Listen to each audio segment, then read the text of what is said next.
está vendo aqui em Romanos, no seu capítulo 12, versículo 12.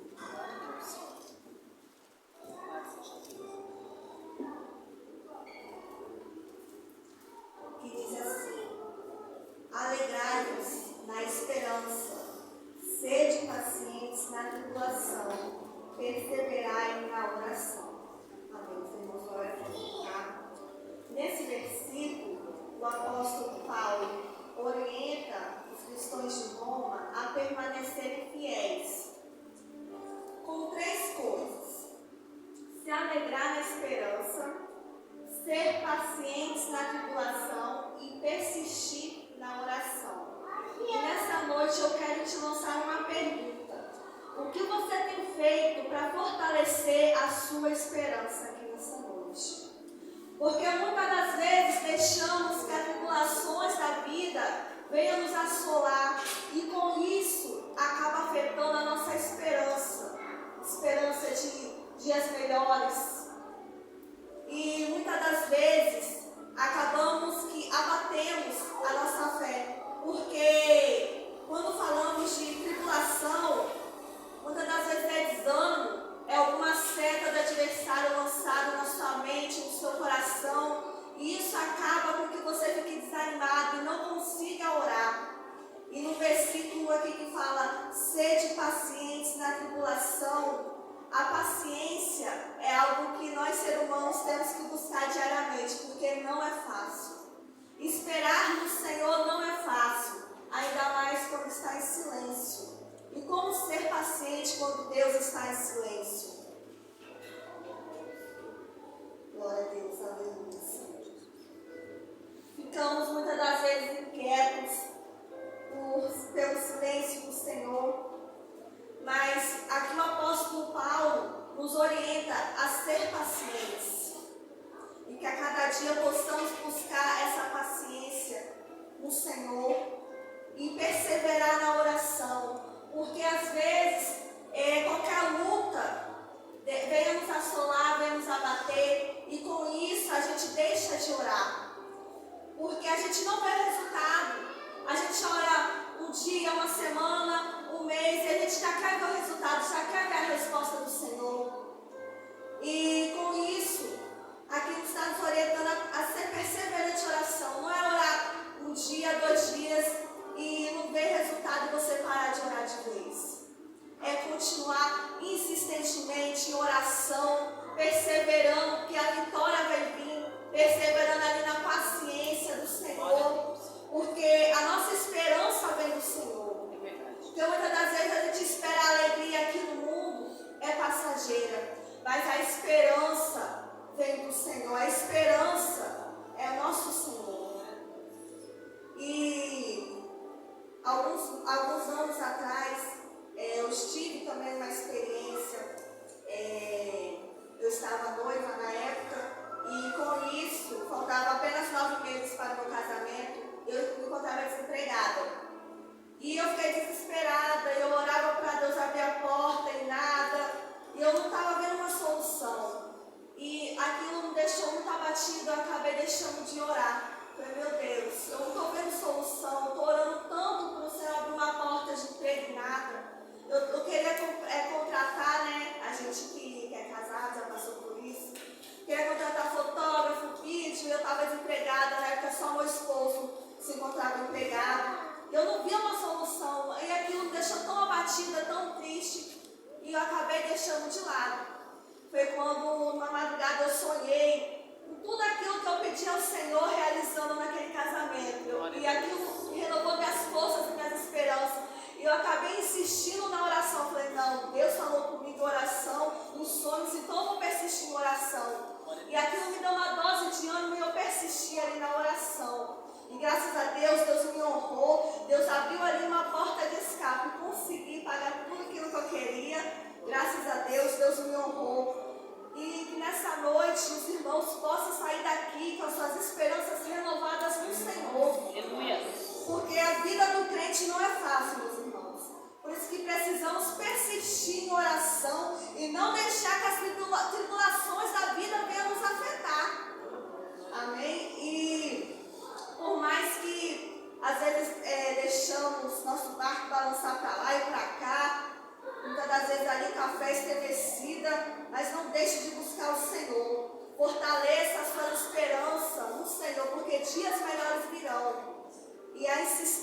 é você persistir em oração, porque eu e você sabemos que a oração é a chave da vitória. Amém? Que nessa noite você possa sair daqui renovado, com essas esperanças no Senhor, que você possa sair daqui impactado, porque o Senhor é a nossa esperança. E eu agradeço a oportunidade, em nome de Jesus.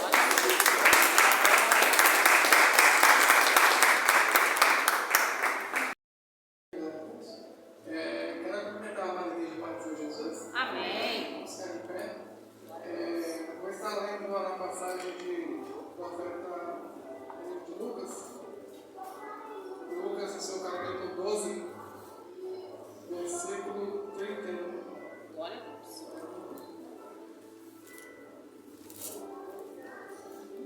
Lucas, capítulo 12, versículo 31. Diz assim a palavra do Senhor: busquem, pois, o reino de Deus, e busquem, pois, o reino de Deus, e essas coisas serão acrescentadas. Pode assentar, irmãos. Aleluia, glória a Deus. Essa passagem, ela falou muito comigo, e eu meditando lá em casa, eu me perguntei: será que Deus tem sido em primeiro lugar na minha vida? E essa é a pergunta que eu faço para os irmãos.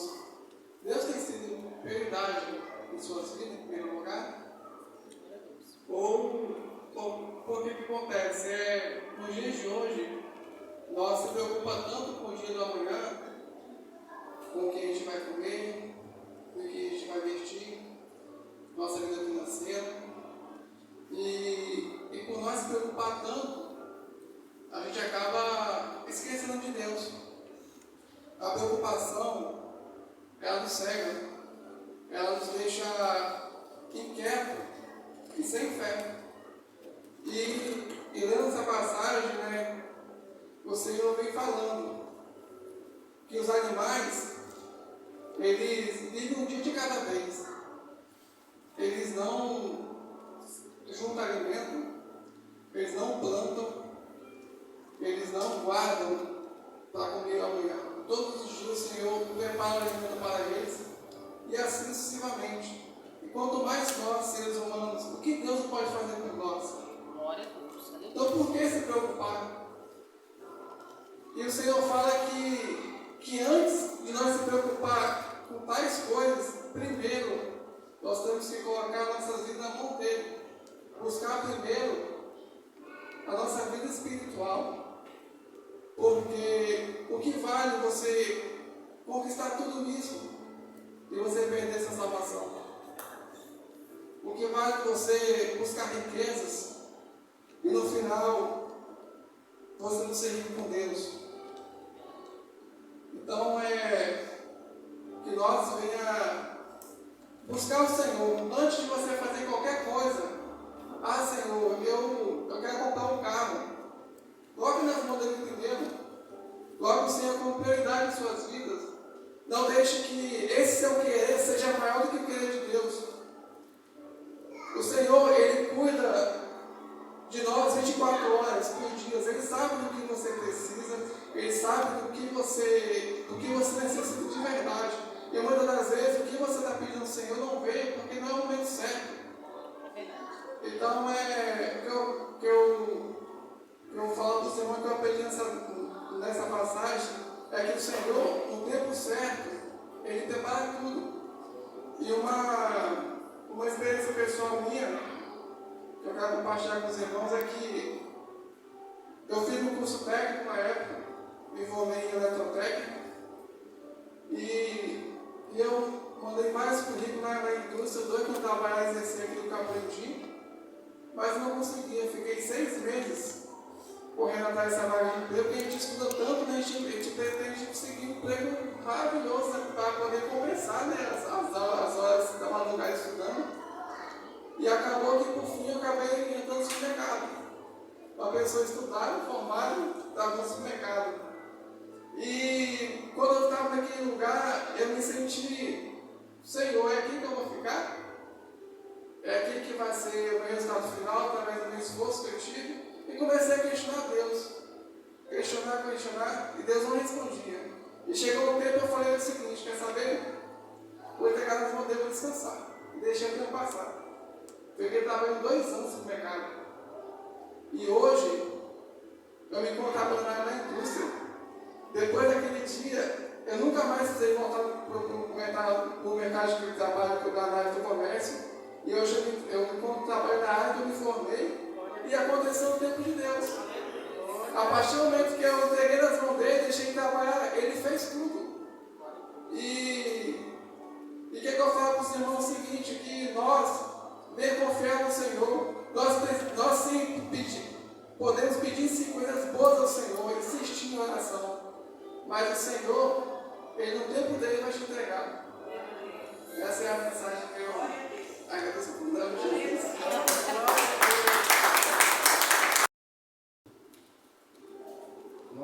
Todas as passagens para mim são muito lindas na Bíblia, mas uma que me chama muita atenção, que se encontra no livro de Lucas, no seu capítulo 16, no seu versículo 19 ao 31, que vai falar sobre a parábola do rico e Lázaro.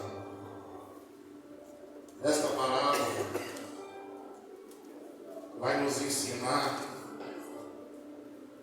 que Jesus trouxe ela para mostrar que assim como há o céu, também há o inferno. E ele, em uma das suas parábolas, única também, que é só nesse Evangelho de Lucas, que Jesus dá nome a uma pessoa chamado Lázaro. Em nenhuma outra parábola você vai encontrar nome citado de uma pessoa. E começa assim, diz que, ora, havia um homem rico e vestia-se este homem de púrpura, de linho finíssimo, e vivia todos os dias regalada. Regalada significa no luxo. Esse homem vivia no luxo e esplendidamente. E que havia também um certo mendigo chamado Lázaro, que jazia cheio de chagas à porta daquele, ou seja, à porta desse homem.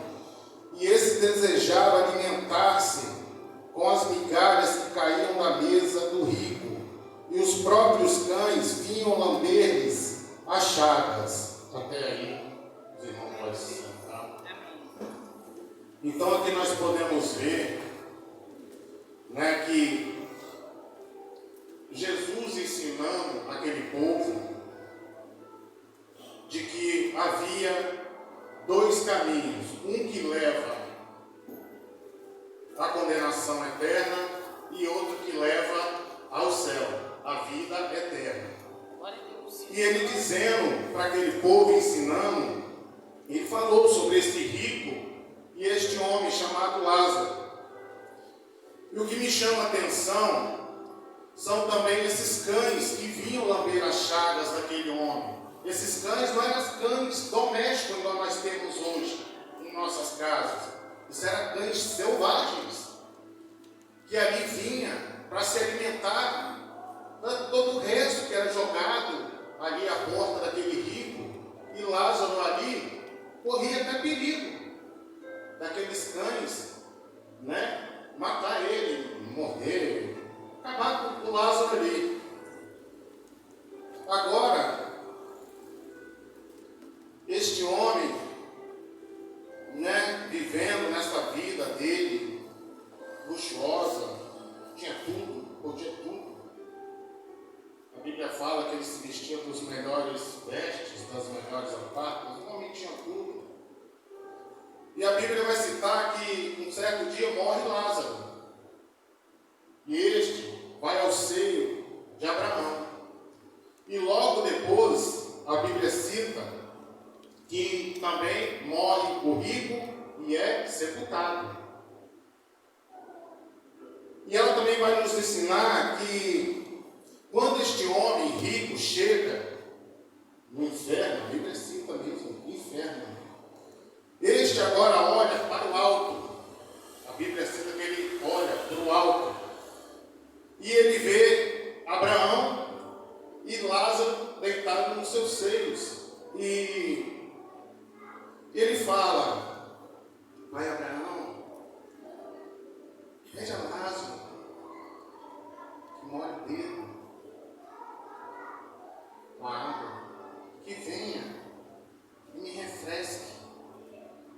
porque aqui o tormento é grande, o fogo, a chama é forte.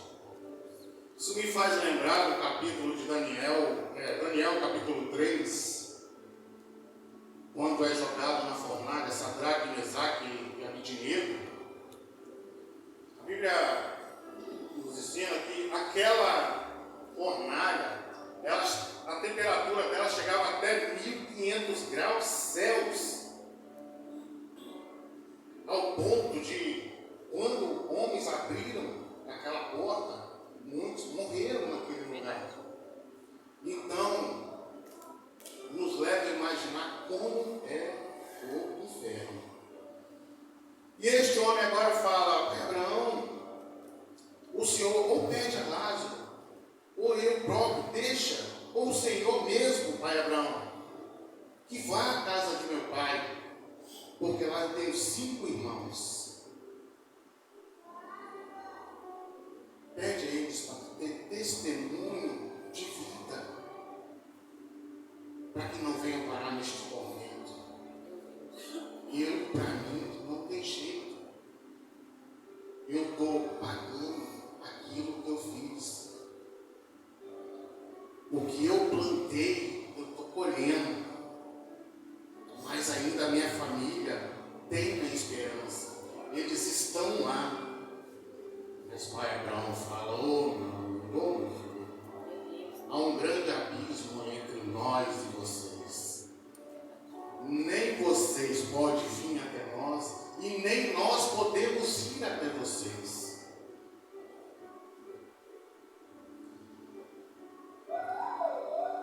Glória a Deus. Mas deixe que vai lá, ou vá alguém.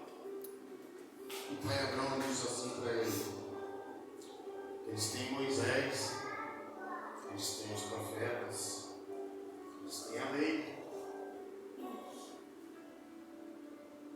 Ainda tem. Eles têm onde buscar.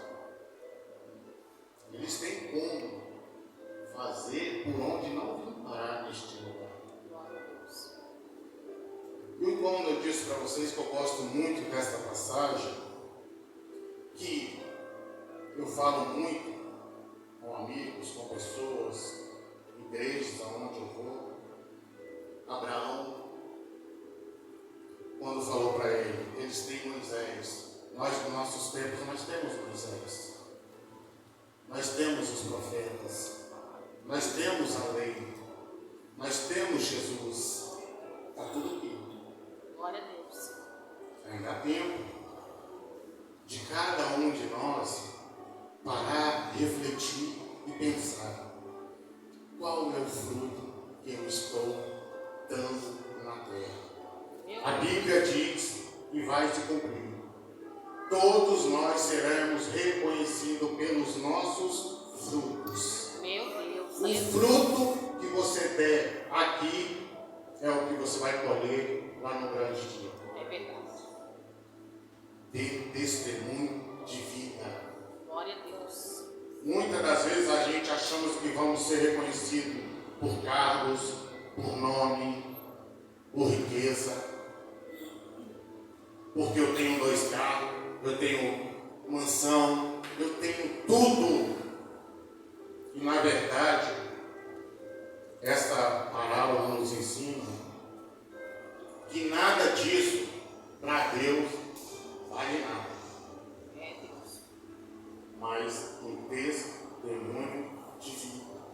Aleluia. Todos nós venhamos essa noite refletir sobre como estamos caminhando na face dessa terra. Será que estamos dando fruto para Deus?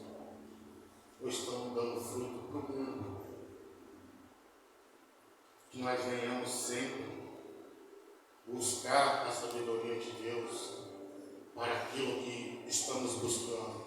Que estejamos sempre caminhando pelo caminho estreito, porque é Ele que nos leva à salvação. Glória a Deus. Amém. Glória a Deus. Pé aí, pode ficar de pé aí. Glória a 1 Coríntios 13, quem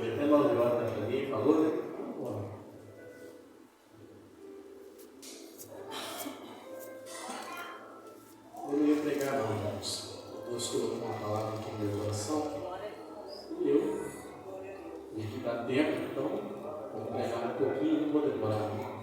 Só os 12 horas, amém?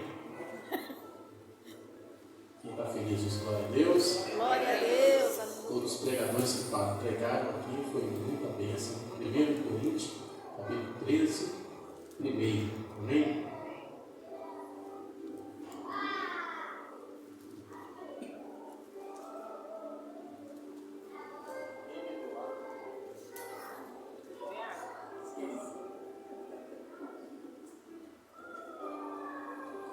Jesus. Vou falar para os irmãos, todos nós que pregamos, dá um frio na barriga, dá nervoso, todo mundo. É impressionante, que é a responsabilidade de pregar palavras de Deus na manhã. Você pode pregar 30 anos, 40 anos, e dá frio na barriga, porque é bênção de Deus, amém? 1 Coríntios, capítulo 13, diz assim: ainda que eu falasse a língua dos homens e dos anjos e não tivesse amor, seria como um mental que sou, seria como um sino que tinha. Ainda que eu tenha o dom de profetizar e conheço todo o tamanho de fé e ponto de transportar o monte, não tiver amor, nada serei. Amém? Pode ser aí, Jesus. A gente leu aqui em 1 Coríntios, no capítulo 13, o apóstolo Paulo falando sobre o amor. Ainda que você tivesse o dom de profetizar, ainda que você tivesse muitas coisas, se você muitas vezes tem o dom de cura, tem o dom de muitas vezes orar por maravilhas, você pode ter tudo, mas se você não tiver amor, você tem. Você nada tem na verdade. O apóstolo Paulo, ele entendeu o propósito de Cristo. Ele entendeu. E quando o homem entende o propósito de Cristo, ele começa a andar nos caminhos certos. Por que o apóstolo Paulo serviu a Deus com a sua vida, com o seu coração? Foi o amor que ele teve. Jesus, a Bíblia fala que ele amou o mundo de tal maneira. Servir a Jesus é amar a Ele. E quem ama Jesus, é como o irmão Edésio falou, nós damos frutos, mas nós temos um propósito. O apóstolo Paulo, ele foi preso, foi cativo, apanhou, sofreu, mas ele escrevia as cartas em momentos de cativeiro, sofrendo. O apóstolo Paulo estava animando os discípulos, os apóstolos, as pessoas ali que estavam pregando o Evangelho. Glória a Deus. Ele entendeu o propósito de Cristo. Cada um de nós temos um propósito. O propósito de amar a Deus, amar a Cristo, amar o Evangelho de Cristo. E quando eu amo a Cristo, como eu sou como Cristo, eu começo a ter propósito em minha vida. Eu não deixo de pregar o Evangelho. Eu não deixo de pensar só em mim, porque o apóstolo Paulo, ele deixou de pensar na sua vida. Ele não tinha a vida dele como preciosa mais. Ele doou também a sua vida. Glória a Deus. Ele falou que ele traz em mim as marcas de Cristo. Ele traz em mim, ele apanhou, ele sofreu. Mas por quê? Porque entendeu o propósito. Servir a Deus é um propósito, é um compromisso, é uma responsabilidade. Você faz parte do exército de Cristo. O apóstolo Paulo também cita que nós somos como soldados de Cristo. Glórias a Deus. E Jesus, ele mostrou o verdadeiro amor. O apóstolo Paulo entendeu e nós também temos que entender. Porque servir a Jesus é amar. Você pode passar por situações difíceis que for, você nunca pode perder o seu propósito. Uma pessoa que perde o seu propósito, ela desvia da presença do Senhor. Mas uma pessoa que tem um propósito de servir ao Senhor, de honrar o Senhor e ama a Cristo, ela não se afasta. Ela não se afasta. A gente vê muitas pessoas hoje em dia sem propósitos. Pessoas que não têm propósito, ela quer abandonar Cristo. Ela não entendeu o verdadeiro evangelho. O verdadeiro evangelho é amar Deus. Não é os dons espirituais, porque você pode ter dons espirituais que forem, você pode orar por cura, por libertação, ter o dom da palavra, de profetizar, mas se você não tiver amor a Deus no seu coração, você não entendeu o evangelho de Cristo. Você não vai conseguir ajudar o seu irmão em situações difíceis, porque em momentos difíceis você vai precisar, o seu irmão vai precisar de você. Será que você vai ter lá, tirar meio dia do seu tempo, vai sentar com ele, vai chorar com ele e vai falar assim: levanta daí, vou orar com você. E você não está sozinho nessa situação. Você vai vencer. A gente muitas vezes não temos propósito. Muitas vezes colocamos o nosso joelho no chão e muitas vezes a gente quer que Deus dê vitória a gente de situações. Mas a gente erra muito por não conhecer os propósitos de Cristo. Ele ensinou porque Ele é amor. Ele veio passando ensinando nessa terra. E os discípulos de Jesus morreram. Eles só entenderam o propósito de Deus, de Jesus, depois que morreram. Jesus morreu. Depois eles vieram, não, agora nós vamos falar do amor, e morreram. Só João que não morreu, mas todos eles morreram por Cristo. Você tem uma missão. Você não é uma pessoa qualquer. Você foi escolhido para servir ao Senhor, para ser um soldado. Eu falo com a diaconisa Lélia, quando eu venho para a igreja, assim, eu coloco uma blusa verde que eu ganhei, né? Eu sou soldado, né? Marrom, não sei como. A blusa marrom, verde, né? Eu sou soldado. Quando você estiver na situação difícil, você compra uma blusa verde, assim, uma marronzada, e vem, eu estou na guerra, irmãos. Estamos numa guerra. Amém? Isso aqui eu vou falar mais, amém?